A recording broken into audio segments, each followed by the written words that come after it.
how to send disappearing photos on WhatsApp.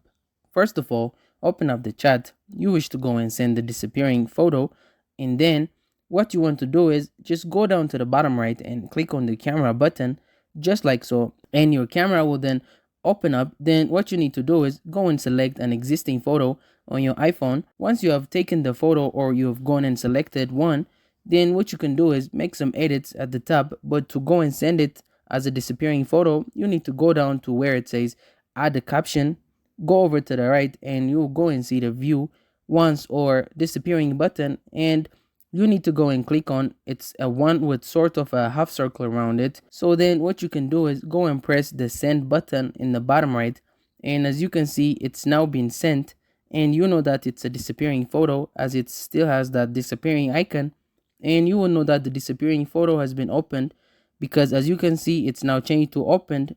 It's that simple. Thank you guys for watching this video. If this video was helpful, don't forget to like and subscribe to my YouTube channel.